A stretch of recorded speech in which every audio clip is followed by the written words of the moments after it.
jaa ngeen jëf ci ànd bi ak ñun ci seen télévision yi TV delluwaat sant suñu borom mi ñu may kattan ba nu ànd ak yéen ni ma ko waxee woon sàngam ci pàcc bu njëkk bi suñu spécial day wéy incha allah bu ko defee ñu mën a ànd ak yéen ci suñu waxtaan lépp ngir mën a waxtaane Sénégal waxtaane itam li nga xamoo di dialogue national bi nga xamante ni bi tey jii lañ jox jitum réew mi rapport bi gis ngeen ko ñu ngi koy wax sàng juróom-ñeenti commission la ñu 47 points yu nu discuté ci lu yaatu kenn ku ne war na indi xalaatam kon ci wàllu gune mel xam ngeen ko li feeñ ci information bari na li feeñ ci information bokk na ca ni lu jëm ci yenn article yu mel ni ki L28 bi nu am luñ ci modifié dana am ñu permettre ñu mën a bokk élection présidentielle ci biir Sénégal waaye itam am na ay proposition dañ ñëw léegi incha allah digluwaat sax li nga xam moo di présentation rapport bi ak Angélique Savané bi nga xam si moo ko doon yëkkati sàng ci kanamu njiitum réew mi président Macky Sall waaye itam ci mbooleem kanamu ñi nekkoon ay représentant ou parti politique ak mouvement waaye itam ñi nga xam ne di la société civile ci plateau bi ànd nañ ak ay invité yoo xam bu leen présenté ngeen xam ni yellul na ngir ñu ànd ak ñoom ñooñu bokk na ca Mat Codé Ndiaye moom ne moo nekk nii di coordonnateur de la cellule des cadres de Taxawu au Sénégal Mat ma lay nuyu bu baax.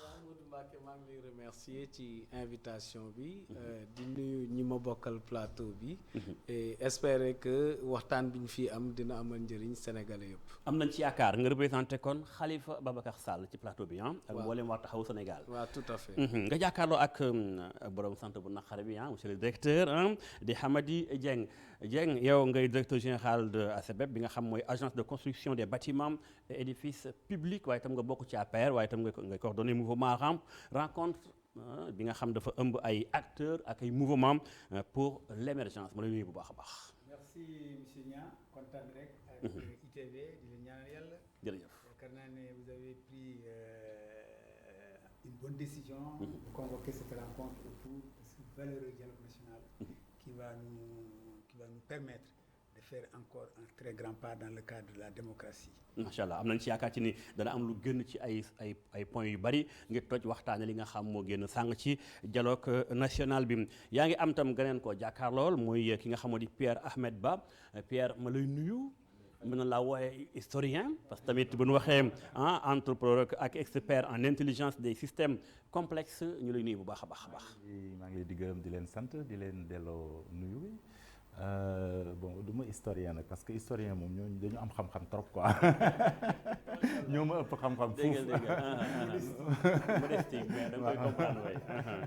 Effectivement mais bon vraiment kontaan ci dellu si fii ci plateau bi ITV moom. daanaka sama kër la parce que ñi ko sanc ay nit yu baax lañ yàgg nañu xamante donc luñ ci mën rek ci di ci jàpp dañ ciy jàpp bu baax te liggéey bi ngeen di def am na solo ñu ngi leen ci gërëm di leen ci sant bu baax a baax. incha allah ñu léegi ci yow ko gën a xool nu su mën a tënkee xool lii xew ni Sénégal ak nu su war a mën a waxtaanee ci wàllu gu mel ndax booy seet dafa mel ni dafa ñëw en son heure fi Sénégal toll woon depuis des années et des années ñu ngi ko tàmbali woon dialogue national bi depuis 2019 mu war a kon nekk la suite war a continuer boobu ak tey ma tàmbali laaj bu njëkk bi ak ki nga xamoo di Mat Codé tey gis nga ko dafa mel ni démb moo doon 23 juin di marqué 12 ans booba ak tey mbooloo mu bari génnoon jàkkaarloo woon ak président Abdoulaye Wade tey jii dafa mel ni le contraire moo am au lieu que nit ñu bari génn dañoo faf toog di ko waxtaanee pour trouver ay solutions yow d'abord en tant que représentant wu Taxawu Sénégal Khalifa Sall ndax xam yéen opposition da ngeen di tàccu ni kat ñoo ci gën a gagné ci premier point dialogue bi ndax sa leader Khalifa Sall mën na ñëwaat kon ci géopolitique bi. waaw merci monsieur Niang ci question bi d'abord fi may njëkk a àddu ci li nga introduire mooy 12 ans yi nga xam ne def nañ ko 23 juin 2011 ba 23 juin 2023 ñu jàpp ne 12 ans yooyu question bi jënoon tax.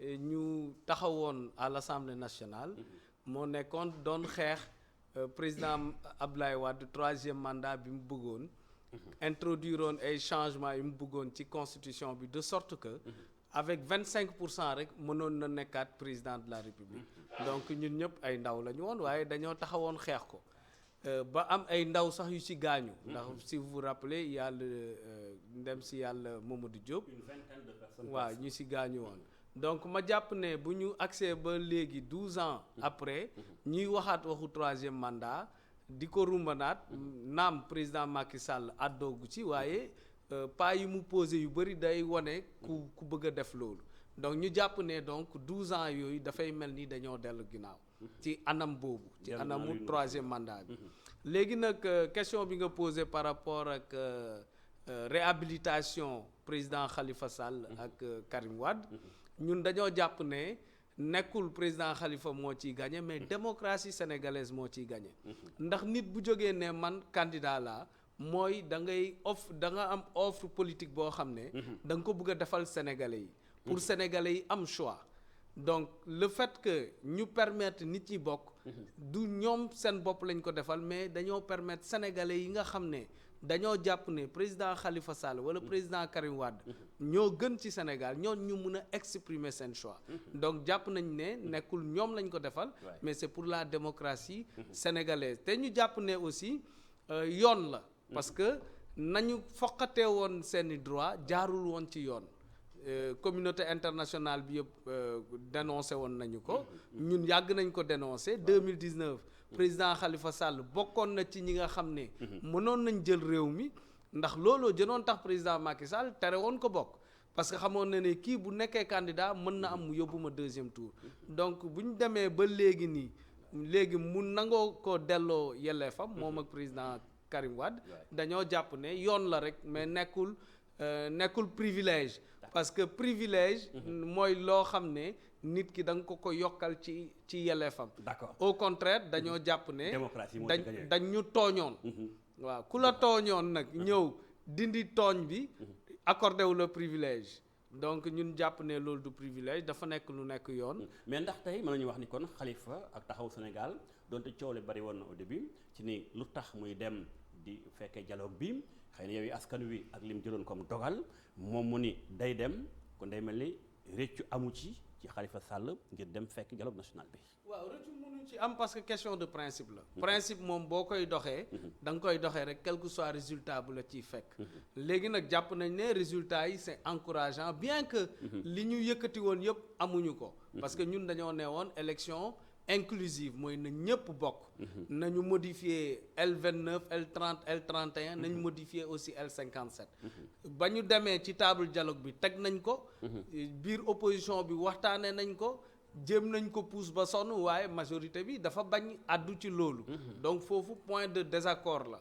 donc mun nañ jàpp ne ñun li ñu bëggoon yëpp. élection yoo xam ne ñëpp dañu ciy bokk. mujjul am waaye am na tànk jéego yu am solo yu ñu am. mooy d'abord parrainage bi niñ ko allégé parce que parrainage bi day permettre. yeneen candidats yi nga xam ne parrainage moo taxoon ñu téye leen. ñu yombalal leen ko. mooy wàññi nañ seuil bi. am nañ yeneen option parrainage yoo xam ne day tax candidats yu mag yi bu ñu demee ci député yi. dem ci maire yeeg président conseil départementaux yi. dinañu libérer benn stock bu important ci parrainage citoyen. ce qui fait que doublon externe yi daan am. doon bloqué ñenn ñi dootul amati. donc loolu avancé la.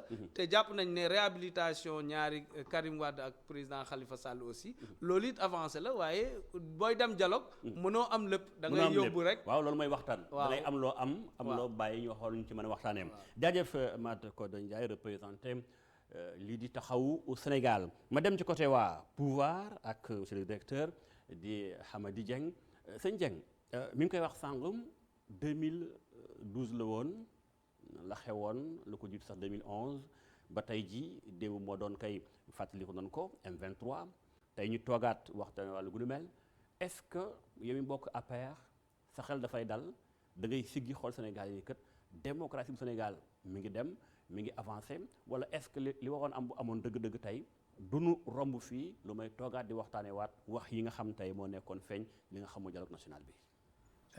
Monsieur Niang, merci beaucoup. D'abord, maa ngi sant yàlla te santal yàlla Sénégal. alhamdulilah. Je pense que Sénégal depuis que Sénégal est Sénégal. mënuñu wax ne amuñu jafe-jafe mais à chaque fois bu ñu amee jafe-jafe. il y a des Sénégalais qui se lèvent. qui trouvent la voie pour génn ci jafe-jafe. Je pense que pour un peuple. c'est très important. Nous, on a fait beaucoup de pays. On a vu beaucoup de situations. Mais c'est parce que loolu dafa ñàkk qu'on est arrivé à des situations extrêmes. Donc dañu war a sant yàlla. bu ñu sant yàlla ba pare dañu war a remercier le président de la République. Je pense que l'idée du dialogue, comme certains le prétendent, n'est pas liée aux événements actuels. Tu l'as rappelé. En 2019, ça a été institué. Chaque année, à chaque moment, à chaque veille d'élection, il faut un dialogue. Parce que nous avons des institutions qui peuvent souffrir de certaines choses. Nous ne pouvons pas être parfaits, nous ne pouvons pas concevoir. Nous savons mais si nous dans un dialogue inclusif, nous pouvons trouver la voie pour encore gagner un niveau dans le cadre de notre développement de notre démocratie. Je pense que le président def, c'est ouvrir un débat à tout le monde, sans exception.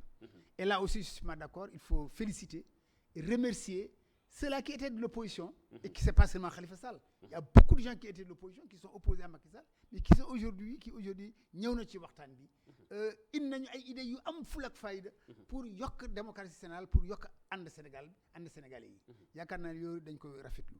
Particulièrement en ce qui concerne Khalifa Sall. Moi, j'ai été meurtri quand le problème Khalifa Sall, Tanor Dieng et Macky Sall s'est posé. Parce qu'il n'y avait pas de place conflit entre nous. Si on devait refaire le film, il y a des gens qui ont participé à radicaliser les contradictions. Aujourd'hui, s'il avait à reprendre, il n'allait pas le reprendre. Parce que c'était des compagnons naturels. Ouais. Et de ce fait, qu'on revienne aujourd'hui pour dire ce qui s'est passé, moi je ne le nie pas. On est en politique.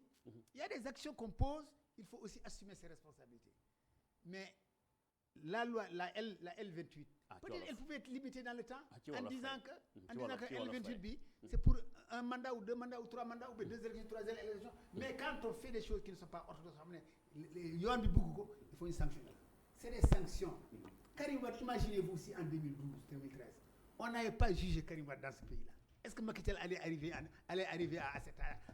2020, à 2023? C'était une demande sociale. Maintenant, est-ce que la loi qu'il a jugée est bonne? Est-ce qu'il fallait créer une autre structure pour la juger? Ça, c'est bien un débat. Mais c'est ce qu'on avait sous la main.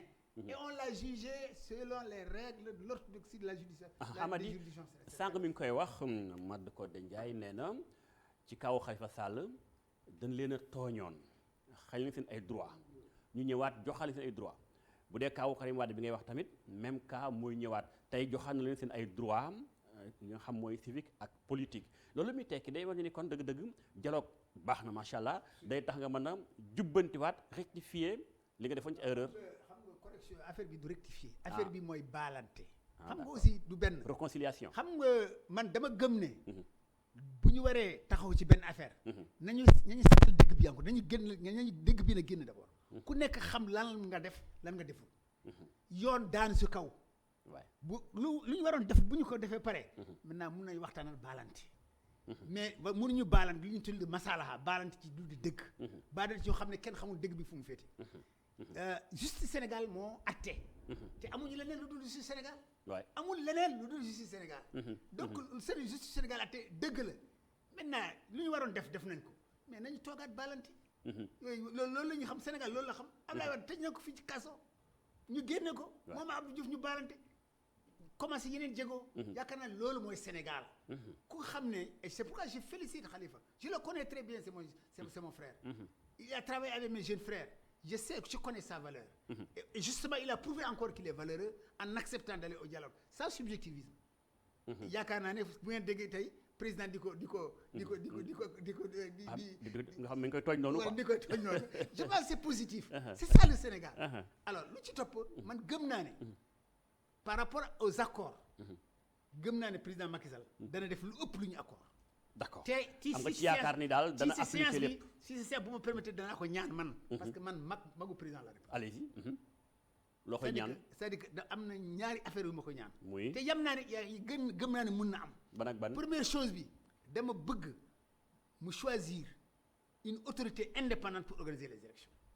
ok c'est-à-dire que ce serait une excellente chose pour le Sénégal parce que dana wone moom que lu ñu yaakaar si moom. amul parce que man xam naa ne amul. ça c'est un. de deux dañuy woo que la victoire qu'on va gagner demain ce sera une victoire claire incontestable. Et même je vais plus loin monsieur Niang en disant qu'aujourd'hui nous avons un directeur des élections qui est d'une qualité exceptionnelle parce que j'ai travaillé pendant 10 ans avec lui. Je sais que ce monsieur-là on le prendrait comme responsable des élections, il l'organiserait sans faute. D'accord. La deuxième chose que je lui demande, Oui. c'est...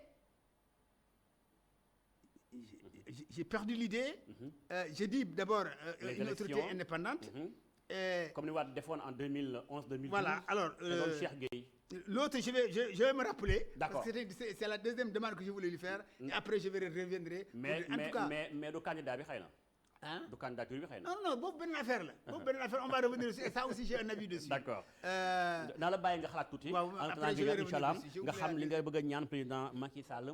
benn mooy ab directeur wala benn ku nit ku indépendant ko wax day ñëw gérer élection yi ci loolu fàttali ni bokkoon na ci li opposition yi bëgg ci loolu bokk na ci waaw bien sûr daañu ci ñëwaat léegi incha allah alors kon dégg nañ ko boo ñëwee Pierre Ahmed Ba yow mi nga xam da ngay di expert ci en intelligence waaw bàyyil ma àggale ñëwaat ci yow baal mu dem ci Pierre ñëwaat ci yow fekk nga gën a dallu jëlal ndox nga naan tuuti directeur alors Pierre Ahmed diglu nga ki nga xam moo di Made Codé Ndiaye diglu nga ki nga xam si moo di rek Hamidou Dieng mais tey bu ñuy jàngat rek dëgg-dëgg Sénégal dialogue lu baax la mais est-ce que mënuñu di éviter tollu situation yi mel nii wala ba tey nii baax na pour yow boo doon tirer première analyse ci fii Sénégal tollu tey ak li gën tey ci rapport commission yi doon waxtaan pour dialogue national bi loo njëkk a gis comme point.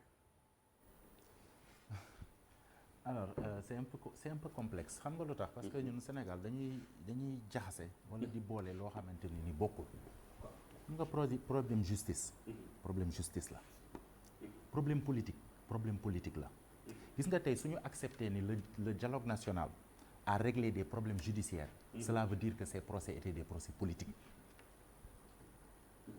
et ça c'est dangereux que dans un pays ñuy wax que ni problème bu mën a am justice finalement un dialogue politique dina ko régler ça c'est dangereux dafa am loo xamante ni nii bokkul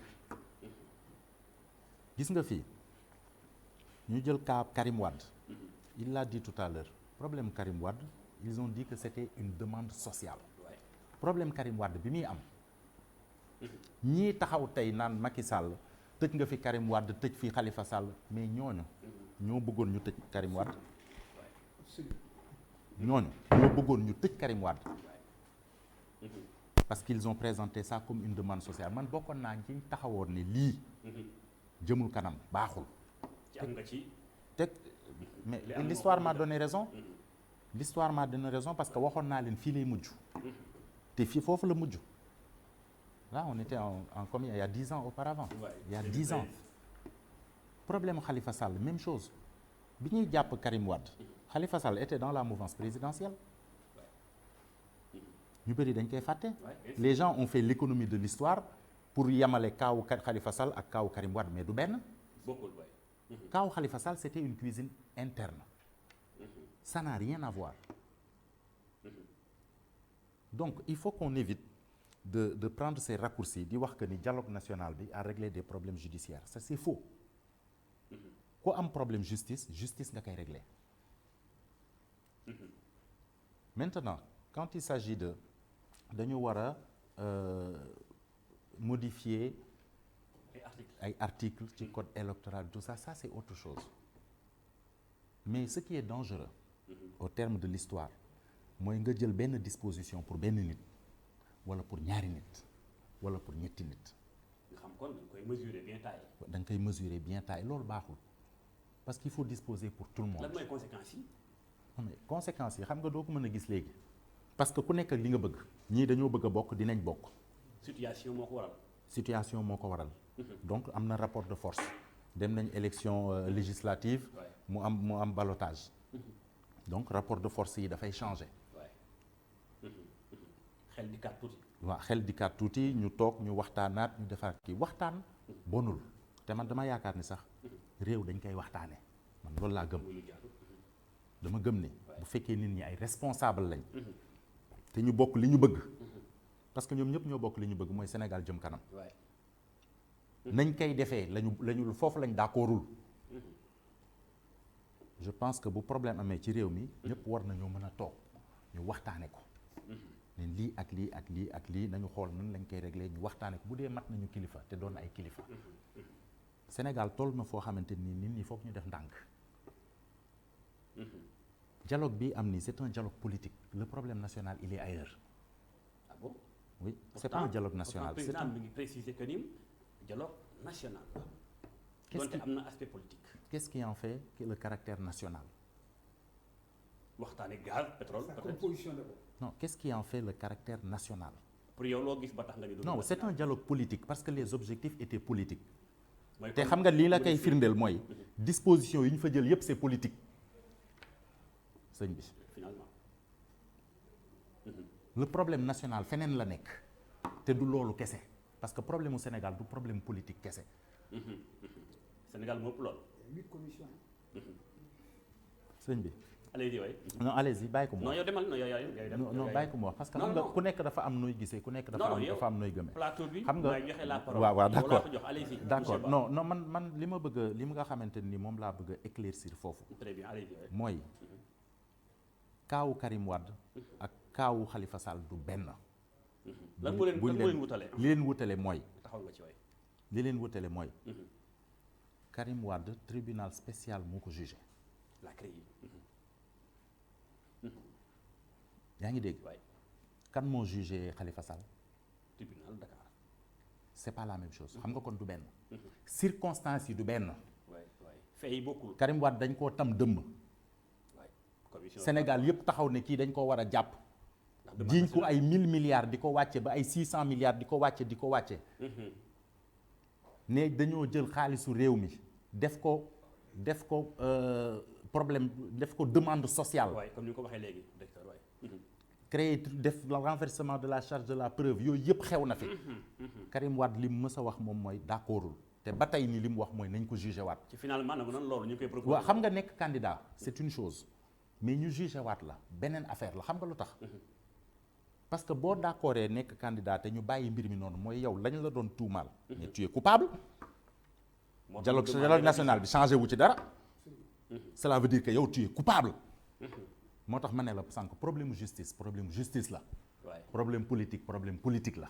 le dialogue national a réglé des problèmes politiques mais réglé wul benn problème justice. wala benn problème mais est-ce que nekkul ni xëy na dafa am benn link bu kenn mënta séparer entre nos acteurs politiques wala bokk la politique ak la justice parce que boo ko xoolee ni mbir mi doxee day mel ni ku nu fal day nekk acteur politique ci système bi politique moo koy doxal ci système boobu tey moo coiffé nos juridictions finalement loolu lay moo tax dafa mel ni kon jaxasoo bi li ñuy xaar ci séparation des pouvoirs dëgg kon moo des. non attention xam nga problème indépendance de la justice ngay poser foofu. bien sûr mais xam nga l'indépendance de la justice n'a rien à voir avec l'indépendance du juge. oui ça c'est vrai. La justice ne peut pas être indépendante parce que c'est une administration. mais le juge. donc qui est installé dans le corpus administratif du Sénégal. il faut que mu am ku ko jiite. waay am ko xam day am rapport hiérarchique. mais juge bi ci boppam. ci lañ koy présenter il juge en son âme et conscience moom moo am indépendance su boppam di juger. moo tax ma ne la c'est dangereux de dire que le dialogue public a réglé des problèmes judiciaires cela veut dire que juge ba amul indépendance. waxuma indépendance justice de. ça veut dire que juge ba. dañ koo tënk ne ko lii ngay àtte. lii ngay wax lii moo xew par force. te loolu amul. kon pour yow da nga gis ni dañoo dem ba 10 ans après ñu mettre en cause le juge bi àtte woon. su fekkee dañ ko présenté ni ñu ko présenté laa wax attention. ah d'accord. dama ne la. li may waxaat pour nga comprendre. dama ne la le dialogue national a réglé des problèmes politiques mais il serait dangereux. de dire que le dialogue national a réhabilité Khalifa Sall ou Karim Wade. parce que bu boobaa cela veut dire que les procès qui ont eu lieu étaient des procès éminemment politiques avec la main du chef de l'État derrière. loolu laa la wax. comprendre naa la bu baax. dama bëgg mu lekk ñi bàyyi xel. waaw pour mu leer. et ça c'est dangereux de le dire cela veut dire que li fi xew tey nii bu ëllëgee. mën nañu woote dialogue régler ko. ah oui. donc chaque dans le cas Ousmane Sonko d'ailleurs. le dialogue mën naa amaat régler ko. ah ben oui donc il y avait des morts. donc c'est ça qu'on est en train de dire là en disant que le dialogue public a réglé des problèmes judiciaires. attention loolu moom mooy li fi xew nii bu ëllëgee mën nañu dajewaat ñu toog waxtaan suñu biir parce que rapport de force yi changé na. tout ça après ñu gas suul mu jeex ana ñi ci perte seen bakkan. waay ana ñi ci perte seen alal. réew du doxee noonu donc il faut que nit ñi defaraat kàddu yi defaraat wax ji. pour que muy leer ci bopp nit ñi. très bien mais bu ñu jël ay raccourcis bu ñu jëlee ay raccourcis c'est dangereux parce que bu ëllëgee. dañ naan matatu ko jaratu ko. parce que ñii dañuy toog ba mu neex leen ñu dem toog tëju wax seen ay wax ñëw après régler seen problème mu jeex ñu fàtte ñëpp. léegi au-delà des questions judiciaires ci dialogue national bi pour yow fan la amee benn avantage pour sénégalais yi moom dialogue national bi tey. non xam nga. bu fekkee am na ci. xam nga mooy li ma la wax sànq réew dañ koy waxtaane xam nga réew ñaar moo ko yor. ay kilifa yu mën a xoolante ci bët waxante dëgg. ak ay arbitre. réew day am arbitre. man ak yow bu ñu jotee. foog am ku ñu arbitré. bien sûr. Sénégal nag dañu am ñaari façon arbitre. benn bi mooy justice. beneen bi mooy kilifa diine yi. parce que man ak yow bu ñu jotee amuñ ku ñu arbitré dañuy dóorante. baa ku ne wuti fetal ñu jamante. loolu moo xew Afrique. ñàkk arbitre moo tax Afrique tàq. ñun nag dañu am ñaari arbitre mooy benn système judiciaire. ñu commencé ñu gëmloo ni système judiciaire bi c'est corrompu baaxul. beneen bi mooy sëriñ si ñu commencé ñu gëmloo ni sëriñ si seen bopp lañ fi nekkal amuñu njëriñ. donc on est en train de déstabiliser le soubassement même de notre société. bu fekkee ñaari arbitre yooyu dañ leen a supprimer. mais bu ëllëgee bu ñu jotee nu ñuy def. kuy àtte. xam nga kenn du àtte. ci guerre lañ jëm. ci guerre lañ jëm. te graine boobu moo fi nekk. loolu la ñu ji fi mu toll nii di ko arrosé nag. ca loolu ñu ji noonu muy graine boo xam baaxul. muy ndax dialogue national bi mën na ko dindi mën na ko saafara. dialogue bi am na lu mu ci mën a dindi. comme lan. xam nga dialogue bi tey dafay tax ñu xam ni Sénégal ñaari tànk lay doxee te loolu mooy démocratie. démocratie day doxee ñaari tànk. parce que am réew kenn mënu cee nekk mel ni benn ñebbe ci cin. mënta nekk. kon day nekk leneen. mënta nekk. benn ñebbe ci cin. mënta nekk. mënta nekk. réew ñaari tànk lay doxee. mooy démocratie. dialogue national bi dafay wane ni. il y a des leaders politiques responsables qui se soucient de l'avancement et de la consolidation des acquis démocratiques. ñu toog waxtaan. code électoral bi fi nekkoon am na lu ko fi indi woon.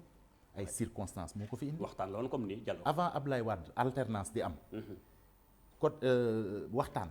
moo indi woon. le code consensuel. yaa ngi dégg. donc réew day am foo xam ne bu fa tolloo. il faut kilifa yi toog waxtaan. toog waxante dëgg. toog xool ci lan la ñu d'accord lan moo mën a jëmale dëkk bi kanam ñu ànd ci loolu. yaa ngi dégg. kenn mënta yor réew te doo def ay erreur am na ay erreur yu fi am yu mag. ay erreur yu rëy. yu mag a mag yoo xam ne tey moo ñu yóbbee li ñu nekkee. xam nga ñun lan lañu war a bàyyi. yoon lépp lu mu xool ba bind ko ne ku def nangam. nangam moo la ci war a fekk ku ko def nañ ko woo ci kanamu yoon. te bañ koo maasale xam nga dafa am ay yoo xam ni Sénégal fii. buñ la ci woowee sax. après juge bi da lay bàyyi nga dem. wala boo yeggee police sax ñu régler ko mu jeex. ay injure publique. ay diffamation ay incitation à la haine. mais gis nga incitation à la haine moo ñu indi fii. parce que ba nit njëkkee jóg taxaw ne France dégage lañ ko waroon a woo parce que incitation à la haine la. dañu bàyyi di bayal am ñu loxo. bu ñu réglé woon loolu ca njëlbeen. kon du ñu yegg si fii. donc côté boobu. erreur am na fa. erreur bu mag. donc pour revenir dans si li nga doon wax mooy dialogue politique bi. am na yu muy réglé moi j'appelle ça un dialogue politique. mais le dialogue national c'est une toute autre affaire. Très bien. le dialogue politique. les conclusions mën nañ ko rafetlu. parce que lu baax la ci réew ay kilifa toog waxtaan. juboo ci kàddu. mais bu ñu ne kàddu yooyu dafay régler la nga xamante ni nii juge bi defoon na ko wala bindoon na ko man foofu laa ànd ak nag. ci ñi nga xamante ni dañuy laaj révision de procès. waaw parce que bu fekkee da nga d'accord ni. procès bi ok jeex na tëdd naa sama peine. léegi mën naa doon candidat dialogue politique bi permettre na ma nekk candidat nga d'accord loolu. moom mooy que ni yow. da nga nangu que ni la politique la justice est manipulée par la politique. d'accord merci Pierre Ahmed Ba indi nga point yu am solo yoo xam ne day aaje sax ay waxtaan ci si nga xam mooy plateau bi bala may demaat ci ki nga xam si moo di Hamady Dieng damay ñëwaat ci Mat Codé en tant que représentant Khalifa Sall dafa am sànq lu Pierre yëkkati sànq te moom daf la loolu dafa lay concerné mooy par rapport ak nangu ni kat attention comme que man am na lu xew laajuma révision maanaam attewaat atte bi lu may rek dan ma jéggal daal di may gracier est-ce que kon day wane ni da ngay nangu ni voilà def naa baal nan ma joxaat sama àq rek ma dem. non d'abord dama bëgg def ay précisions à l'endroit de Pierre. C'est-à-dire d'abord le dialogue bi ñu oote. C'est un dialogue national parce que dafa am effectivement nu ko Amady waxee 9 commissions. Parmi ces commissions benn commission rek moo ci commission politique yeneen yëpp ay commission sociale économique la et autres waaw te am na ay résultats yu commencé génn mais pareeguñu commission yooyu liggéey te bu ñu paree liggéey dina def comme ni mu def tey sur le dialogue politique maintenant leneen li ma bëgg a rétablir mooy li mu wax ne le danger mooy justice joxe verdictam politique ñëw dindi ko c'est-à-dire réew mi dafa am nu mu organiser wu te loolu mooy les 3 pouvoirs les 3 institutions muy l'exécutif législatif ak le judiciaire bu fekkee judiciaire daa commencer benn procès dañ ko war a bàyyi mu def procès bi ba procès bi yem ba juge yi décider condamnation yi léegi dafa am loo xam ne loi bi moo ko may l'exécutif muy le président de la république mooy bu justice pare liggéeyam yépp yow am nga droit xool kan ngay gracier mais la grâce aussi est encadrée bu justice defee liggéeyam ba jeex aussi le pouvoir législatif am na beneen possibilité bu mu am mooy voter une loi d'amnistie donc li justice mën a def liggéeyam ba mu jeex noonu la exécutif amee liggéeyam bu mu mën a def noonu la législatif am liggéey bu mu mën a def waaw léegi y a autre chose nag fu ma d'accord ak moom ces procès étaient des procès politiques d'accord nga ci loolu oui c'était des procès politiques on l'a toujours dit ñun on assume une chose mooy on était dans l'opposition en 2012 ñu ne ni président Abdoulaye Wade doon doxalee jaarul yoon ñu def 23 juin ñu reyante ci mbedd bi génn tout ça bi président Macky Sall arrivé au pouvoir bokk nañ ci ñi ne woon il faut que mu def la reddition des comptes ba président Macky li mu doon wax chaque fois mooy la patrie avant le parti une gouvernance sobre vertueuse n'est-ce pas ñun d'accordoon nañ ci loolu yëpp waaye bi mu commencé dawal tuuti la ñu gis ne reddition des comptes ba mu oote woon c'était une sélection c'est-à-dire Karim la seppi rek jël ko topp ko ñeneen ñi mu cité woon ñëpp y compris ay ñoom Omar Sarr ñoom Baldé ñoon ñëpp mu tegee leen côté ñenn ñi sax mu ànd ak ñoom tukki instant bi nga xam ne ñu ngi leen di wër le procureur de la CREI en plein jugement président Macky Sall dindi ko parce que dafa bëggoon continuer poursuivre les autres ñun donc bien que président Khalifa Sall parce que moom nga interpellé il était dans Benno Bokk Yaakaar mais il n'est pas comptable de tout ce que le président Macky Sall a fait un président de la République li mu sañ a def li mu mën a def bokk ci moom taxul nga nekk comptable de tout cela il n'était pas comptable donc c'est pour clarifier rek li mu wax d'accord léegi beneen anam li tax ma ne c'était des procès politiques bi justice pare jugement ne président Khalifa Sall faux usage de faux 5 ans d'emprisonnement une amende de 5 millions ci koo xam ne nee nga détourné na lu mat 2 milliards nga amandé ko 5 millions donc ñoom xamoon nañ ne le détournement ne tenait pas c'était un procès politique pour l'empêcher d'être candidat n'est-ce pas te li lay won ne c'était un procès politique mooy bu yemoon ci condamnation bi kese président Khalifa Sall avait la possibilité d'être candidat y compris Karim Wade ils avaient tous les deux la possibilité malgré le verdict de la justice ils avaient la possibilité d'être candidat finalement président Macky Sall a usé de subterfuge politique dem assemblée nationale andi fa benn loi ne léegi il faut être électeur avant li la justice xañoon li justice condamné Khalifa Sall ak Karim Wade dindiwul seen éligibilité d'ailleurs à l'époque le procureur de la CREI avait demandé ñu dindi éligibilité Karim Wade.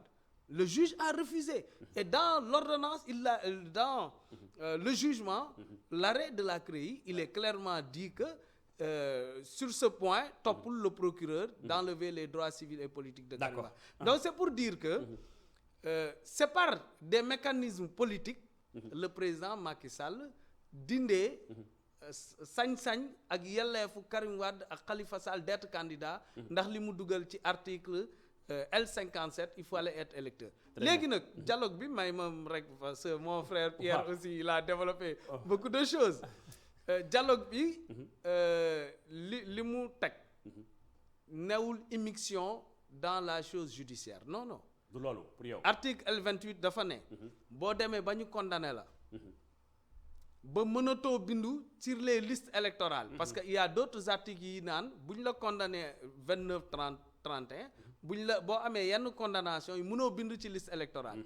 mu am article 57 bi président Macky yokkoon ne boo newul électeur mënoo doon candidat. léegi nag article L28 li mu rétablir mooy. dafa newoon mën nga léegi binduwaat. bu fekkee dañ la réhabiliter. wala mu fekk ne da nga bénéficier d'une amnistie. comme grâce bi aussi. loolu la article L28 doon wax avant. loolu la wax ba léegi sax parce que modifié guñ ko. léegi li ci dialogue bi yokk. mooy ñi mën a bénéficier aussi de cette réhabilitation. mooy aussi ñi nga xam ne dañ leen gracier. comme kaaw Khalifa Sall. waaw comme kaaw Khalifa Sall ak Karim Wade. loolu mooy loolu comme li mu wax léegi nii moom la wax ni que loolu c'est bien taillé pour Khalifa Sall. non mais loolu lu mu wane rek wanewul ne dañoo wañ loxo justice. non justice ba léegi bu condamné nit mënoo bind ci liste électorale yi. léegi nag ci sañ-sañ yi ñu mayoon président de la république ne ko bu ñu jugé nit. ba condamné ko prison sax. mën nga ko gracier. sañ-sañ ba ñu joxoon assemblée ne ko mën nga amnistier nit. bu ko justice condamné sañ-sañ yooyu la ñu yokk ne mën nañ binduwaat ci liste électorale yi bu fekkee ne dañ leen gracier loolu dañoo yokk sañ-sañu pouvoir exécutif ak pouvoir mais tey législatif bu lu lépp yomb bu lu lépp rombee par rapport ak gracier ak changer article yi sur le terrain politique tey Khalifa Sall moom bokkul foofu ak ka Karim Wade Karim daa tax fi mu taxaw ni moom faaw dañuy réviser dañuy attewaat xoolaat atteem ba pare Khalifa nag moom dafa nungu rek bàyyi noonu est-ce que loolu du am ay conséquences sur le terrain politique. non nag xam nga bon man xawma motivation yi tax Karim Wade di insister ci révision mais xam nañ ne. révision mooy rek àndul ci leen ko àttee woon ci leen ko condamné woon. waaw mais même ñun ànduñu si mais nekkuñu fi di ko parce que leer na ci bëtu Sénégalais yépp ne procès politique la. parce que ni Khalifa Sall yore woon caisse d'avance bi noonu la ko maire yi ko weesu woon yépp yoroon. te ñu fàttaliku ne ba ñuy juger Khalifa Sall yeneen ñi amuñu woon délai de prescription donc ñoom it bu fekkoon pour justice kese la mënoon nañ leen topp mais defuñ ko dolli ci leneen rapport IGE bi waxul ne président Khalifa Sall nañ ko topp ndax mauvaise gestion dafa ne rek nañu xoolaat ni ñuy gérer d'ailleurs rapport IGE dafa ne woon Khalifa Sall ni mu yoree mairie Dakar bi amul benn maire Sénégal bu ko yoroon mais est-ce que motivation wu waa PDS nekkul ñu dindi 138 milliards d'amende yi loolu mun na nekk motivation. je ne dis pas que loolu la. waaw mun na nekk 138 milliards yi nga xam ne arrêt bi da leen ko condamné. ñun c'est pas le cas mais du ñu nekk di topp ci loo xam ne aussi c'est pas si définitif. dans la conscience populaire des Sénégalais. xam nañu ne le président Khalifa Sall a été. L'agneau du sacrifice en 2019 pour des raisons politiques. Très bien Mate Codé Ndiaye demaat ci kii di Hamady Dieng yaa ngi déglu sàng ki nga xam si moo di Pierre ak sa jàkkaarloo bi di Codé am na loo bëggoon wax sàng président ndax ba léegi mu ngi ak yow bu rombee mbirum am quelqu'un ko de gérer élection yi loolu mooy lan. oui beneen demande bi c'est que qu'il accepte de faire qu'on fasse désormais la différence au niveau du Sénégal entre président de parti et président de la République. Pour moi, c'est faisable et c'est très efficace, c'est très utile. Parce que, voyez-vous, même j'ai écouté, j'ai suivi quelqu'un à la justice qu'on a arrêté. Quand il a offensé le chef de l'État, on l'a interpellé, il dit non, il ne parlait pas au président de la République en tant que chef d'État, mais il parlait au président de la République en tant que président de parti. Et je pense que c'est encore un avantage pour le Sénégal et pour les partis du Sénégal de diriger un État et de laisser un autre du parti diriger le parti. Ça donne plus de transparence, plus de lisibilité dans les conditions de management du parti et de gestion de l'État. Alors sinon, je reviens sur les questions qui sont posées. Je pense qu'il y a un terme qui revient. Oui. Le procès est politique, le dialogue national est politique. Mais qu'est-ce qui n'est pas politique? Nous sommes tous des acteurs, surtout que ce sont des acteurs politiques. Les politiques moo koy doxal. Les politiques moo koy doxal, ensuite ce sont les acteurs politiques qui organisent les choses. Ce sont les acteurs politiques qui sont les acteurs des choses. On parle de politique parce que Khalifa Sall est un acteur politique. S'il n'était pas acteur politique, on ne l'est pas parlé de politique. Mais dafa am ay pouvoirs yu ñu séparé. Non, je ne parle pas de pouvoir. Je parle de la chose elle-même. C'est-à-dire que Khalifa Sall, en tant qu'acteur politique de premier plan, qui gère une structure qu'il a gagnée par la politique, quelle que soit l'interpellation qu'on fera de lui, on parlera de politique.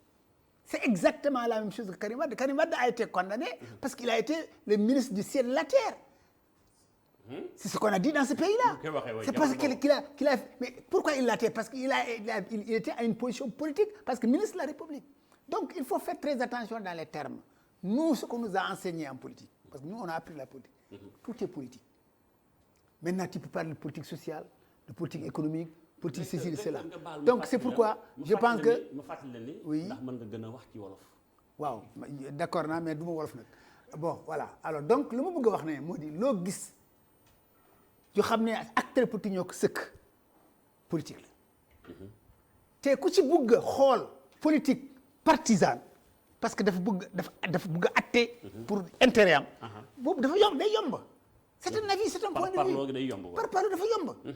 Mais il a dit quelque chose d'important et je pense que c'est ça qu'il faut retenir. C'est la justice et le juge. Ça, c'est extrêmement important. Xam nga la justice, c'est un système. Mais le juge, il juge par intime conviction. Et il a fait une formation, il a un parcours, am na jaar-jaar. Lu mu wax am na fu mu koy fondé. Mais ñun nag ay nit nañu. Nous sommes des humains, on peut faire des erreurs. Mais respecter la totale conviction de celui qui juge. ñoom lañu teg foofu. C'est pour ça.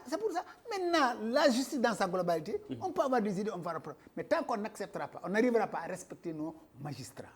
Dans leurs décisions, on met le pays en péril. Mais est-ce que tu as nekkul tam ni les acteurs politiques, quelle que soit sa position, même boo doonee dirigeant nga doon tey ku nekk ci bopp réew mi ak nga am chef de parti nga yore Sénégal tey mu jëlee kaw président Macky Sall est-ce que lii fi am yëpp 2012 bi mu faloo ak tey ba tey ñu toogaat di wax ay révision procès ak ay grâce yu mel noonu est-ce que ay erreurs yoo xam dafa am. Non, il y a aucune erreur, c'est la marche normale des choses. Il y a aucune erreur. Xam nga réew duñ ko yoree comme les gens pensent. Il y a pas de linéarité. Amul jaar-jaar boo xam ne amul zigzag. mënta am jafe-jafe quoi. Non, impossible. Te attention, jafe-jafe yi ñooñu gox daf ñuy jox beneen xel. ak beneen taxawaay. ay beneen yëg-yëg moo xam ne dañuy élever réew mi. yóbbu ko fu nga xam ne mais tous les événements. 83 88 même 2000 la victoire Ablaye Wade. mais dafa propulser Sénégal. xam nga événement boo gis. na acteurs yi muus rek. am xel am engagement bu mu wax bëgg Sénégal. xam nañu ciy génne. xam ne ñun dara ñooy ñu lu dul Sénégal. ku nekk ni ñun nag am na côté doy waar. parce que c'est subjectif. mais ñun ñëpp bu ñu àndee le danger mooy nit du mat c'est vrai. mais rawatina bu njiit matadee ba ëpp nag. day métti c'est-à-dire que xam nga tey moo tax ku nu fal ku ne ngay jiite xam nga dañu faral di wax ne yàlla dafay jox njiit bu correspondre ak population. il faut faire très attention xam nga njiit. du yëfu nit. yëfu yàlla la par rapport ak njiit ak population bi yëfu njiit yëfu yàlla la. gis nga ay réew yoo xam ne dañ leen jox nit yu doy waar. def yoo xam ne kenn mësul xalaat ne nit day def loolu. mais pourtant yàlla moo ko teg foofu. attention. problème bi ne se pose pas en ce terme. mais est-ce que tey bu xam nga mécanisme loolu moo tax mu am ay mécanisme mécanisme yi ñoo gën a am importance. c'est pourquoi je suis d'accord quand on parle de indépendance de la justice. indépendance de l'exécutif et le troisième pouvoir de l'exécutif. Mais vous savez, ce qui fait la force de l'État, c'est la complicité qu'il y a entre ces trois pouvoirs. J'ai par expérience, fu ma demoon fu ma visitoon s'il y a incohérence ci trois pouvoirs yi réew mi day daanu. Ça c'est vrai. C'est pourquoi il faut que ñun on fasse très attention gis nga dama am habitude di joxe exemple ma ne quand le PS était là la justice sénégalaise c'était la meilleure de toutes les justices. Abdou Diouf vient c'était la meilleure. Abdoulaye Wade vient c'était la meilleure. Macky Sall vient aujourd'hui c'est la meilleure. Alors quand on était tous dans l'opposition on désignait la justice comme une structure boo xam ne day fara. loolu moom ça signifie quoi am Sénégal la boo nekkee opposition moom lépp voilà baaxul ci xam nga quoi ça signifie que notre justice est excellente. ku ci ne ça dépend de position. parce que xam nga justice mënul taxaw di affaiblir l'exécutif mënul taxaw di affaiblir le législatif. C'est des pouvoirs d'équilibre. boobu bu amul tak day daanu. D'accord loolu moo tax il faut ñu fasse très attention dans nos analyses et dans nos mais li ma xaw a jaaxal un peu am question yu mu posé nga ànd ci ak man ñu demaale. Oui. mooy par rapport ak dialogue bi pour mu gën a doon xëy na ni ko Pierre waxee sàng mu nekk national. c'est un dialogue national et je l'ai prouvé tout à l'heure. mais moom nee na dafa am aspect politique. non léegi c'est lui qui a vu l'aspect politique. léegi li ma lay posé comme question parce mooy que peut-être il n'est pas politique. daf ci amoon lool lu yàgg a wax la Sénégal. muy bulletin unique. Oui. ci yéen ba ngeen nekk opposition 2008 2011 amoon ngeen ci ay idées bulletin unique bi. mais on n'était jamais d'accord. waaye waaw d'accord mais d'accord ou pas. dañ leen diw même dans l'opposition on n'est pas d'accord. bulletin unique boobu tey proposé nañu ko. dana am commission bu nu taxawal pour mu xalaat ci. est-ce que yooyu nekkul ni loolu mooy li ñëpp di xaar. xam nga xam nga non xam nga même élection yi bari yi am ñu dem ba cumuler élection yi pour mën a sax na comme xam nga bulletin unique. il y a beaucoup am na ñu bari ñu xam ne ñun ceux qui sont dans les élections le savent. xam nga bulletin unique ça signifie quoi? Ça signifie que c'est une feuille unique où on met tout ce qu'on doit mettre. Photo candidat yooyu. Mais quand tu as 30 candidats, tu vas prendre combien de feuilles? Est-ce que tout ce que le candidat veut qui doit figurer dans ce truc, tu vas le faire? Et ensuite, nous avons nos populations. Quel est le niveau d'instruction? Tu vas écrire en français, en wolof, en quoi? En anglais, en quoi? Pour qu'ils comprennent quels sont les signes que tu vas mettre. Non, ça dit que je pense qu'il y a mieux, c'est de rationaliser les candidatures à partir de ce qu'on a amélioré le parrainage. Parce que loolu du wàññi démocratie bi aussi. Non boo wàññee candidat yi. mais il y a des ça dit que moi je ne sais pas comment ñu évaluer démocratie en Afrique. C'est-à-dire il ne faudrait pas ñu yóbbu suñu bopp fu ñu mën a yegg mukk. Ah bon? Mais en Allemagne le chancelier il a fait combien d'années au pouvoir? Il est resté presque 15 ans ou 16 ans ou 18 ans je ne sais pas. Et ça signifie qu'il n'y a pas de démocratie là-bas. Non, il faut qu'on arrête. Il faudrait qu'on arrête. C'est-à-dire que ñun nañu xam ce qui est essentiel lan moo am solo. ñu jàpp si bu baax a baax. wax ngeen ko tout à l'heure monsieur Ba aussi wax na ko c'est de ñu xam ne réew mi ñoo ko bokk. am na ñu fi jaar. def nañu seen jaloore. lu ñu mënoon def nañu mais ils ont aussi fait des fautes. C'est comme ça se construit une nation. nañu dal xam ne intérêt Sénégal moo ci aujourd'hui débat dialogue national bi tout le monde devait être là. D'accord mais léegi quel que soit contexte bu nekk suñu biir boo nekkee acteur politique boo def c'était véritablement un acteur politique ñëpp waroon teew. léegi ci loolu am na benn point bu doon xaar aussi mooy problème mu candidature bi troisième candidature du président Macky Sall joxe na rendez-vous ne dina ci wax. xam nga mais pour yow est-ce que war na dem wala warul dem ni ko kii waxee sànq. côté mu ni loolu dafa mel ni démocratie Sénégal moo dellu ginnaaw 23 juin la woon 12 ans après ñuy xeex même combat bi. non c'est-à-dire que yaakaar naa ne les contextes ne sont pas les mêmes. En 2023. en 2000 plutôt 20. non 2012 plutôt. 2011 2012 on était tous là. Ouais. Les événements du 23 juin Abdoulaye Wade n'avait pas encore déclaré sa candidature. On parle correctement là. On s'était levé lu tax ñu jóg. C'était le fameux truc de l'Assemblée nationale. C'était le quart bloquant et la perspective teg yoonam ci une voie de pouvoir. C'était pas le troisième mandat. Et ensuite 23 juin. On a tué personne. Il n'y a pas eu de mort. 23 juin. Il n'y a pas eu de mort. Il y a eu des casses mais il n'y a pas eu de mort. Non. 23 juin il n'y a pas eu de mort. Le jour 23 juin ouais. Le jour du 23 juin il n'y a pas eu de mort. Il y a eu la mort a commencé lorsque les mobilisations autour de la troisième candidature s'est posée. Il faut rétablir la vérité. Pas ci. 23 juin veille élection yi entre 2011 ba 2012 il y avait une vingtaine de morts peut-être jour Non, 23 non, juin j'ai dit que l'événement du 23 juin n'a pas produit de mort.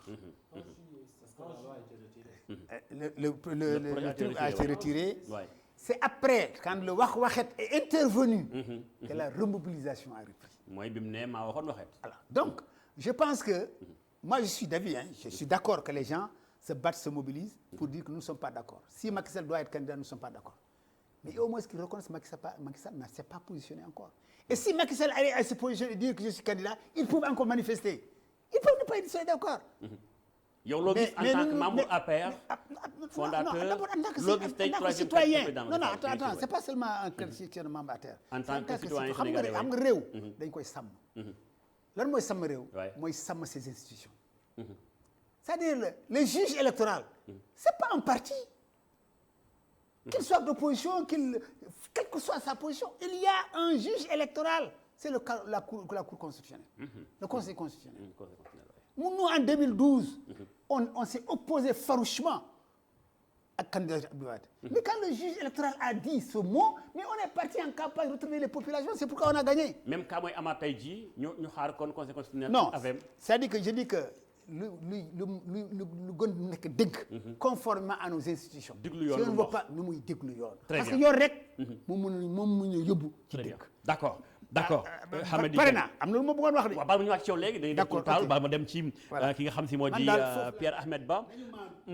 D'accord Pierre dégluwaat nga Mat Codé dégluwaat nga si ki nga xam si moo di Hamady Dieng tey pour yow est-ce que nekku ñuy tourner 1960 la xewoon 1962 ak événement yi la xew ñu toog ni voilà nañu jéggalante réconciliation tey li xew 2011 yaa ngi koy wax sàngam 2012 ñu amoon une vingtaine de morts ñu ni acca tey jii ñi ngi am fu ñu dëgmalaat ñu toog waxtaanewaat est-ce que pour yow nii rek mooy Sénégal lii rek mooy démocratie wala war nañoo changer méthode def ci leneen. non démocratie moom am na fi parce que am na loo xamante ni nii. Sénégal rek la mën a xew. xam nga benn jour dama Sénégal donc la mën a xew. dama bind. loolu sax du ma ci ñëw. non parce que dafay yóbbu débat bi feneen. dafay yóbbu am na loo xam Sénégal donc la mën a xew loolu démocratie la lan la. am na loo xam Sénégal am donc na la mën loo a xam xew ne démocratie Sénégal la kese la leneen. mën a xew. est-ce que loolu démocratie parce que démocratie moo tax ak état de droit. très bien. nga état de droit ak démocratie du benn. nit ñi dañ koy jaawale. mais du benn. yii nga xamante ni nii moo nekk di xew Sénégal. Sénégal kese la mën a xew démocratie bu ëpp moo tax bu ëpp sax laay kon wax. dafa ëpp wa incontrôlé. bu ëppee kon nekkul démocratie la. Oui. dafa ëpp. dafa ëpp c'est incontrôlé. loolu mooy problème bi beneen bi mooy ñun dañu nekk dans un régime nee nañu présidentiel nee nañu laay wax parce que loolu sax dafa am théoriquement mën nañ ci bañ a d'accord mais nee nañu nous sommes dans un régime présidentiel. dama jàpp ni dialogue national bi dafay hyper présidentialiser le système. encore. le président de la République nomme à tous les postes civils et militaires. waaye léegi ku ko neex mu bokk élection ku ñu tëj ku ñu tëjul parce que moo yor pouvoir de grâce dañ koy yokkal beneen pouvoir c'est-à-dire moo tax ma ne la gis nga loo gis dafa am jàngat dafa am li nga xam ni moom la nit ñi di wut waaye am li nga xam ni moom la nit ñi di xaar am ñi nga xam ni dañu mel ni man dañuy toog di analyser di xool lii fan la jëm ëllëg au-delà des contingences contemporaines actuelles dañu jox président de la République beneen doole. du ma wax Macky Sall parce que suba mën na fi jóg keneen ñëw toog mais jox nañ ko beneen doole boo xam ne nii man dama jàpp ni mënoon naa ñàkk fa ëpp. il nomme à tous les postes civils et militaires waaye il est l'alpha et l'oméga du système bu ko neexee tey mu def na ko fi tax supprimer poste premier ministre bu ko neexee tey mu ne je gouverne par délégation lu ko neex def jël na fi créé poste vice-président. oui lu ko déggoo li ma la wax président de la République du Sénégal waxuma Ablaye Wade waxuma Abdou Diouf waxuma Macky Sall waxuma Senghor le président en tant qu'institution il est l'alpha et l'oméga du système et il est irresponsable xam nga lan moo indi irresponsabilité boobu au sens premier du terme maanaam il n'est responsable de rien parce qu'il ne rend compte à personne et il ne peut être poursuivi sauf en cas de haute trahison te loolu kenn définir wu ko loolu mooy suñu système ñun. loolu am nay avantage wala ay inconvénients la. bëri na inconvénient comme yan. torop bëri na inconvénient torop bi ci njëkk. balaa may dugg ci loolu. donc dama bëgg a wax ni dialogue national bi. te gis nga grâce dañ koy demander attention. il faut que Khalifa Sall bind président Macky Sall demander ko grâce. est-ce que amul ko bind à sa place. non moom wala avocat am. Ouais. mais grâce dañ koy demander. il paraît que demande amoon na. maanaam tey l'avenir de Khalifa Sall. l'avenir de la nu mu tuddati nan lañ koy waxee de la candidature. Khalifa Sall waay. de Khalifa Sall. mi ngi ci signature u Macky Sall. pouvoir boobu lañ ko jox tey. waay Il faut poser une question, je ne comprends pas. oui allez-y. Dans la modification prévue à la L28, si la loi retient que si le président Macky Sall prend une grâce, que c'est grâce par rapport à la candidature, c'est-à-dire que c'est lié à la candidature. Cette grâce n'est pas parce qu'ils avaient déjà, ils auraient été graciés déjà. mais faaw moom demande aussi. Entendez? Non, je ne crois pas. Il s'agit de la grâce qu'ils ont déjà.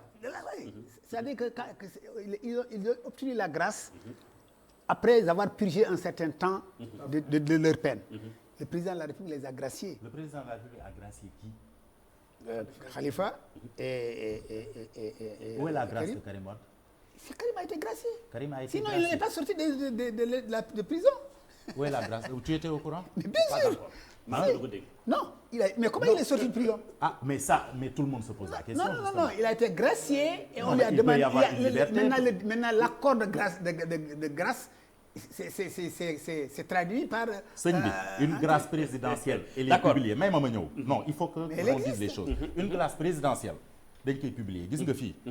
veille 4 avril. waay dañuy pour publier liste grâce plus de 3000 personnes. waay Oui, mais waay. c'est- Karim Wade. nuitamment lañ ko génnee. waay.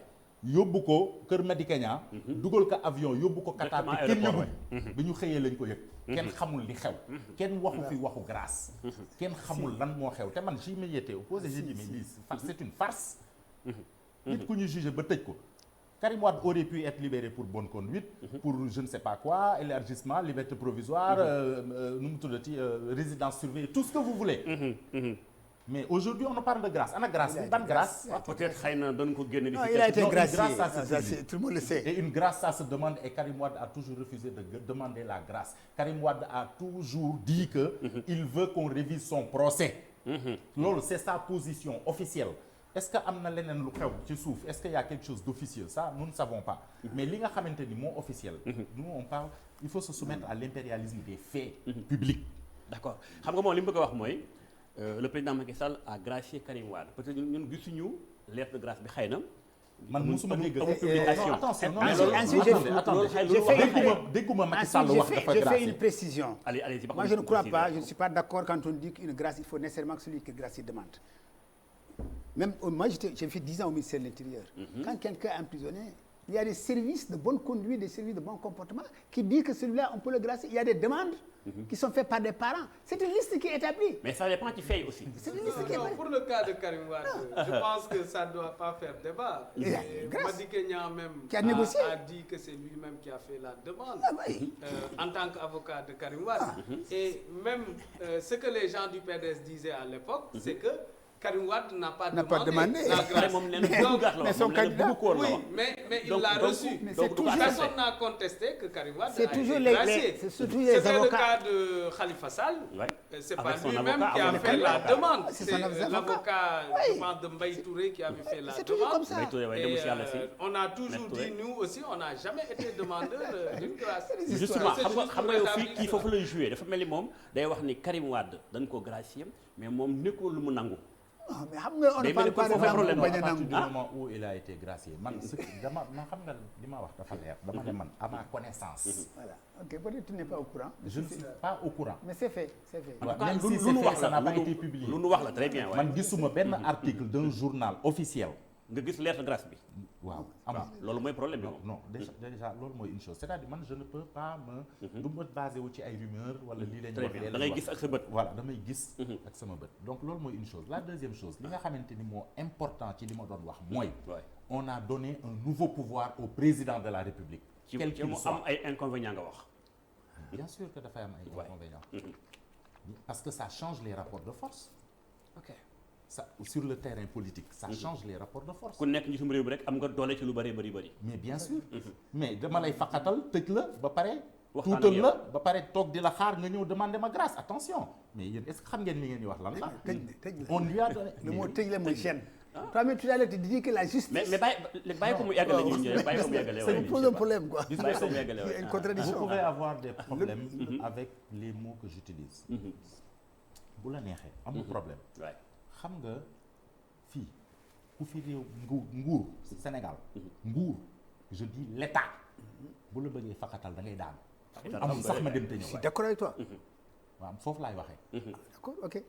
foofu laay waxee d'accord mais est-ce kon que comme ça change les rapports de force c'est-à-dire man bëgguma dugg ci ay yenn détails comme il l'a dit tout à l'heure xam nga sànq nee na ñun ñëpp tout est politique Aristote nee na nous sommes des zones politiques nous sommes des animaux politiques Aristote moo ko njëkk a wax waay donc yooyu c'est des considérations théoriques mais parlons des faits tey man dama gis ni li ma jàpp li nga xam ne moo ma tikkeloo ci li ñu wax fii yépp mooy que président de la République ku mu gracier mën ngaa bokk kon kooku am dafa na am beneen ay pouvoir bu implication dans le futur parce que tamit ñun dañuy analyser nekkuñu rek di commenter baax naam baaxul ak yooyu non dama ne lii nii am na implication dans le futur de Ouais. notre pays ñu bàyyi ci xel que dina am lu mat a ëllëg. bàyyi xel la lu mat a bàyyi xel la d'accord mais sànq bu ñu yaa ngi waxee dégg un peu dialogue bi tey boobu mooy benn deuxième bi ban lay doon. beneen bi mooy affaire u troisième candidature bi ngeen doon wax sànq waaw laaj naa ko ci sànq ba léegi ñëw bu ci. waaw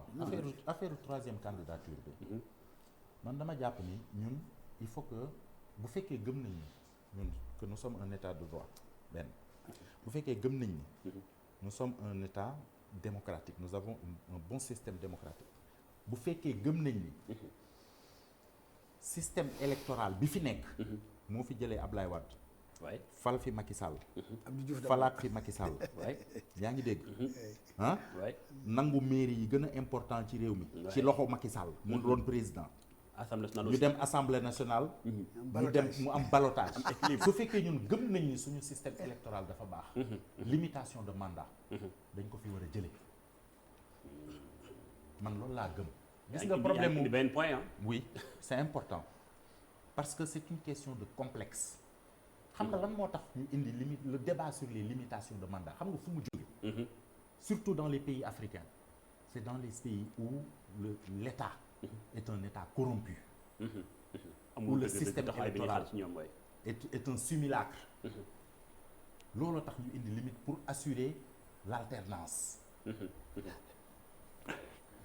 ñun Sénégal dañoo weesu foofu mais pourtant lii limitation de mandat du bi Sénégal Abdoulaye Wade mais moo sëñ bi ay CEDEAO ñoo taxaw lu mel ak africaine. may ma wax allez-y. gis nga biñ fi indee limitation de mandat ba tey ñaata nit ñoo ci dee waay trop de problème wax naa ko barki dem fii ma ne Diouf def na fi 40 ans Abdoulaye ak Wade Senghor. moo ko fi indi ñaata nit ñoo ci dee limitation de mandat ci ban soubassement scientifique technique la tegu amul consensus. y a des pays yoo xamante ni nii xam nga loolu c'est un débat au niveau des sciences politiques c'est un débat xam nga am na pays yoo xam ne ñi ngi wax ay waxu mandat unique mandat unique. oui il y a des pays yoo xam ne ñi ngi wax waxu mandat unique il y a des études là-dessus il y a des scientifiques comme Pierre Rossan-Vallon qui ont écrit sur ça étudier ko analyser ko mandat unique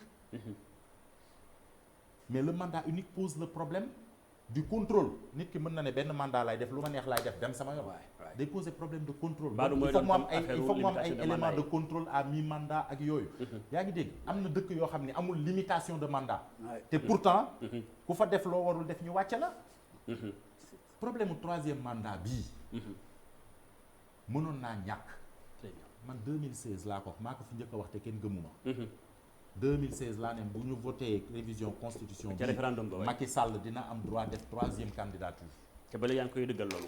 te mooy am ah bon oui mooy am bu ñu xaaree conseil constitutionnel. déggoo li ma la wax xanaa. mooy am te dama ko teg ci lu leer. juridiquement jarul nit di ci dee jarul nit di ci faatu. jaru ko. 2012 dama ne woon ba ñëpp ne am Abdoulaye Wade amul droit troisième candidature. dama ne woon am na ci droit. ba mu demee conseil constitutionnel da ko accepté ñu dem sànni carte wàcce ko. waay kon Macky Sall moo ci am solo dama jàpp ni am na ci droit bu ñu àndul ak moom. nga dem sànnil keneen carte mu wàcc. kon 2024 est-ce que coow mën naa dafa bañ a jar bari nit di ci dee. waaye c'est vrai coow mën naa bañ a bari jot kenn di ci dee. Barthélémy Dias toogul fii ne ab Macky Sall am na droit troisième mandat te bis bu déclaré candidature am du ma ci wax du ma ci jëf. wax ko ci télé. wax na ko bien sûr waaye. tey mu taxaw fii di wax lan. c'est ça nos C'est acteurs trompé. politiques. ah loolu non mooy gis suñu nga acteurs politiques yooyu. dafa gis nga ñun dëkk bi dafa bëri naafeq te loolu mooy dëgg. oui dafa am ñoo xam ne dañuy xam dëgg ba pare dëgg ca. duñ ko wax. wala ñuy xëy di jëf la nga xamante ne méngoowul ak dëgg. mais mais tey problème mu candidature bi. jërut coow. jarul coow. très bien bëgg naa ñu avancer un peu par rapport ak points yi parce que bu ñu nee dialogue dafa war a dépasser un peu Khalifa Sall Karim Wade war a dépasser mbirum candidature mais nag système bi nga xam moo ñu tënk am nañu proposé benn monsieur élection comme ni amoon ak président Wade ak Cheikh Gueye fii nee ñu daañu am benn comité bu ñu ko dénk moo ci xalaat xool nag la mën a nekkee même mbiru bulletin unique tam naka noonu est-ce que pour yow rapidement bala ma dem ci Mat Codé est-ce que yooyu nekkul ay points temps de parole bi. yu aaja woon ah bon waaw moom day tontu rapidement rek après ma ñëw ci yow. c'est trop long. allez allez-y. non il faut lui donner la non allez Pierre non c'est bon, y a pas de non dama souci. soxla. non dama- Xam nga on parle de je vous en justice prie. et Non, je vous en d'équité. prie. Non, C'est important non, dans non. tout ce qu'on fait. Non, non, on c'est est Mat Codé. de l'équité et de Mat la Codé, justice. y a Mat pas- Codé y a pas de ñi souci. ngi Non, j'ai jël pas de temps. souci, hein. Non, c'est vrai léegi Ouais. Pierre rapidement dama soxla analyse scientifique bi après ma xool les scientifiques mais aussi les politiques là-dessus par rapport ak li ñu doon xaar ci ay propositions lu mel ni bulletin unique bi loolu am na solo ci yenn pays yi koy defal mais tamit ñu ngi xaar yeneen proposition xam day jóge ci benn monsieur chargé des élections boo xam tey day doon quelqu'un ko indépendant. Non, mais moi je pense que si le président de la République veut qu'il y ait une personne indépendante pour mu organiser élection yi il suffit juste d'un décret. Hein. C'est aussi simple que ça. xam nga nee naa nous sommes dans un régime hyper présidentialisé. ah président day jël benn décret rek ne nommé naa diw créé naa ministère des élections def ko ci kii bi mu jeex. C'est aussi simple que ça. amul sax ma dem te ñëw journal 20 heures lañ koy wax mu jeex. s'il a l'intention de le faire. loolu du sax débat. xam nga am na yoo xam ni. mën na pour gaaw man du débat. Très bien. problème mu bulletin unique. sama gis-gis mooy dafa teel. dafa teel pour Sénégal. Ah, mais bien sûr. D'accord yow très bien. dëkk bi ñaata nit fi mën a lire. C'est le problème. ñaata ba tey élection ba tey campagne électorale dañ naan xàmme leen bulletin baa ngi nii bii moo am ñamala bi. bii moo am fas bi moo am fas bii bi ak bopp fas bi, c'est-à-dire, très il faut bien. que xam nga tamit nit ñi. il faut pas que nos hommes politiques se détachent des réalités du pays.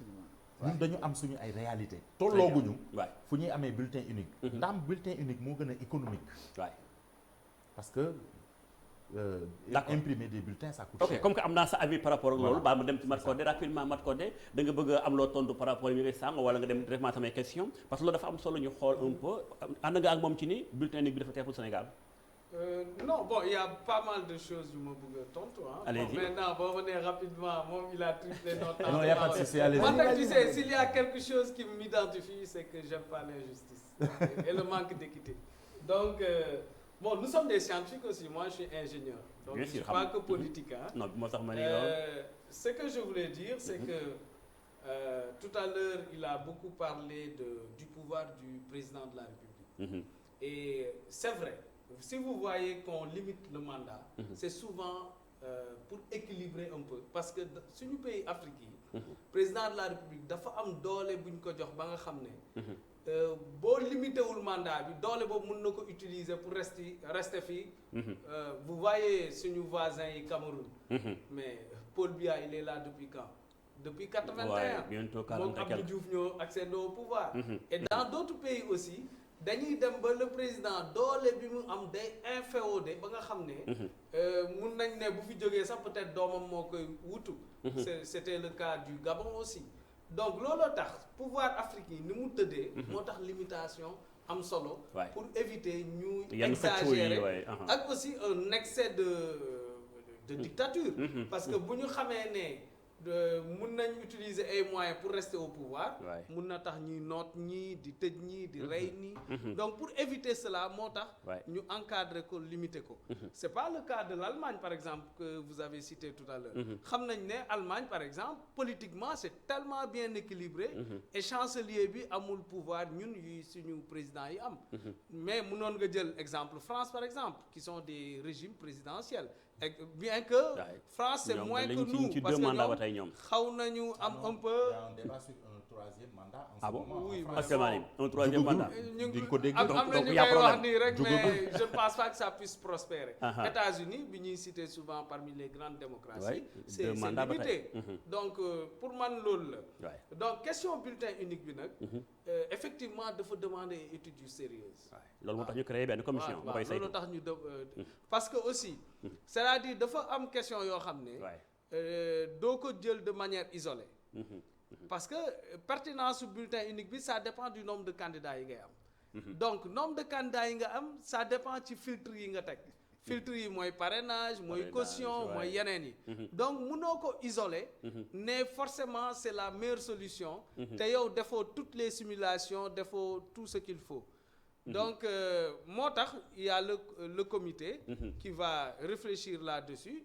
et maintenant présenter pourquoi c'est pertinent de continuer avec le bulletin unique. d'accord dañuy xam naa tàggatoo pa ñu may wax li ma dafa am beneen émission war a am suñu temps mi ngi tàmbali sori donte gis nga sant sax 1h20 minutes yi nga xam am nañu ko gis nga ni mu gaawee parce que fi nekkoon moo soxal réew am na loo ci jël c'est vrai am na loo ci jël mais ba tey baax na moom am na lu mu joxe lu am solo parce que moom laa tàmbalee woon moom daa fàtte ni mu la jox la parole loolu la fàtte mais Mad vraiment ñu gërëm la bu baax a baax parce que indi nga lu am solo par rapport au bulletin unique bi du ñàkk commission bi dana gën a suivre mbir yi ñu xool nu ñu koy mën a appliquer parce que président mi ngi koy wax dañoo war a wàññi élection yu bari am fi nga xam ne Sénégal daanaka ci 11 ans 12 ans presque am nañ ci 12 élections kon day chaque année am nga élection ak la muy ko ci xaalis bu bëri ak réew moo xam da ngaa toll ci dox alors ñu tëj ak yow rapidement 2 minutes par rapport ak fii ñu toll nii joxagoo ma sa avis ci troisième li nga xam moo di troisième candidature président Macky Sall bi donte yaa ngi bokk APR ànd nga ak moom mu dem ndax yoon moo ko may wala mu sàmm xëy na kàddoom boo xam si bokkut ak yoon waaye digganteem ak askanu Sénégal.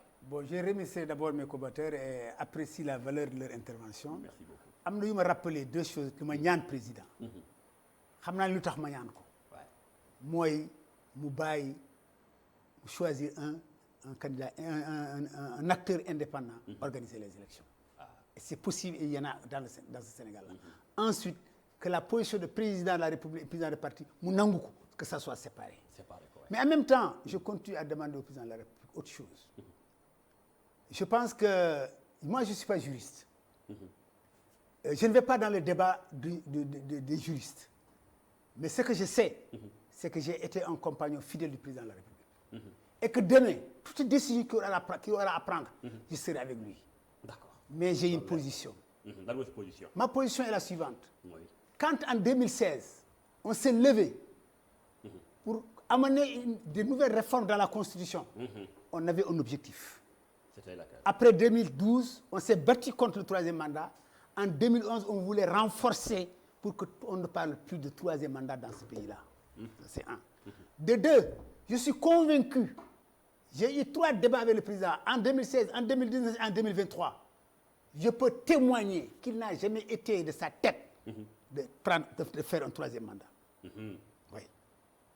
Je peux le mettre ma main sur le Coran. Jusqu'à présent. Ça ne l'a jamais traversé la tête de façon définitive. Même actuellement en Même, 2023. je dis que de façon définitive, ça ne l'a jamais traversé la tête. C'est pourquoi il avait raison, pour préserver sa majorité, de ne pas dire du n'importe quoi à tout moment. Et je lui donne raison. Aujourd'hui, la question se pose autrement. En 2016, peut-être nos juristes nous ont trompés, ou bien que nous-mêmes nous sommes trompés. Parce que si on dit aujourd'hui que, et j'y crois, parce que je crois aux juristes et je crois à leur connaissance en disant qu'il a droit. Mais pour moi, le droit, ce droit sur la Constitution, il y a quelque chose qui est supérieur à ça. C'est sa parole et son écriture. C'est pourquoi Merci beaucoup. je lui demande, et il sait ce que je lui demande, de respecter Sa parole. sa parole qui est au-dessus de la Constitution, parce qu'en 10 ans, transformons la Constitution est transformée. Donc ça parle au-dessus de la Constitution. Merci beaucoup. Qu'il parte en dignité et qu'il choisisse parmi nous. Il y a de valeureux Sénégalais avec lui. Et en 2024, on va remporter le pouvoir. Parce que le pouvoir n'est pas une question de Macky Sall, de Samba Dem, c'est le parti et la coalition. jërëjëf Sénégal jërëjëf ànd ngeen boo baax léegi gërëmaat aussi la régie ci ànd beeg ñun dama insister ba sonn ci question bi njëkkoon naa ko posé 2 fois ñëwaat ci mais à la fin tontu nga ma ci finalement donc il a dit au conseil, merci beaucoup. il a dit au dialogue demandez-moi. Merci il beaucoup. a raison. Ouais. D'accord nan ko Il ñaan est libre de ses choix. nan ko ñaan njëkk la waxoon. Moi, je lui demande. jërëjëf Madou Codé. Non, il est courageux parce que li mu wax Vous êtes nii. le premier DG que j'ai entendu. Non, il y en a plein qui le disent. Je ne suis pas le premier. Merci beaucoup. Il y en a plein qui le disent. Merci Madou Codé Ndiaye Pierre Ahmed itam jaajëf C'est pas la première fois que je le dis. jërëjëf directeur Ahmed Dieng ñu gërëm la bu baax. Il a raison. Je lui demande. Je suis son grand frère. Ouais. J'ai rencontré le président en 1982 à l'université. Je l'ai accueilli en tant qu'étudiant.